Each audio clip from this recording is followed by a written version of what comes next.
A campaign to save lives revealed that Travis County was the epicenter for HIV infections here in Texas. In an effort to raise awareness and increase testing, Community Care and Central Health changed how they screen patients. KXAN's Tom Miller talked with the clinic's Senior Director of Public Health Strategy about the impact it's making. Can you explain how this testing program came about and what your results are showing? Sure. Back in 2018, the Department of State Health Services had identified Central Texas as a hotspot for new HIV diagnoses.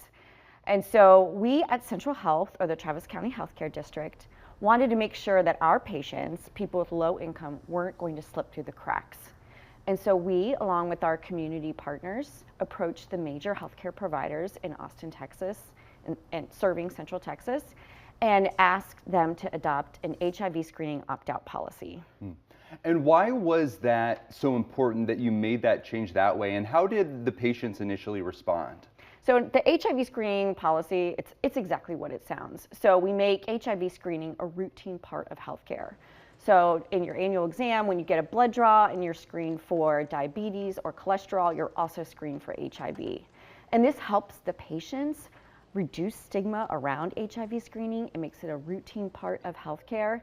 And so the patients and the providers have responded so positively because it, like I said, it helps reduce stigma, and it just makes what could have been an uncomfortable conversation a normal part of healthcare. So how significant were these results for Travis County, and was this something that was surprising? This was astonishing. So 5 major healthcare systems had adopted the clinical protocol. It was rolled out across 50 clinics serving Central Texas.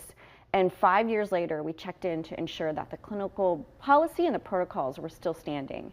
And what we found was that our patients with low income, were screened for HIV at 64% higher rates than the state average and 84% higher rates than the national average. And what that means, screening means early detection and into treatment and getting people back into their normal, healthy lives. And ultimately saving lives by doing this. Exactly. Okay, Megan Cermak with Central Health, thank you so much for talking with me. Thank you so much for having me.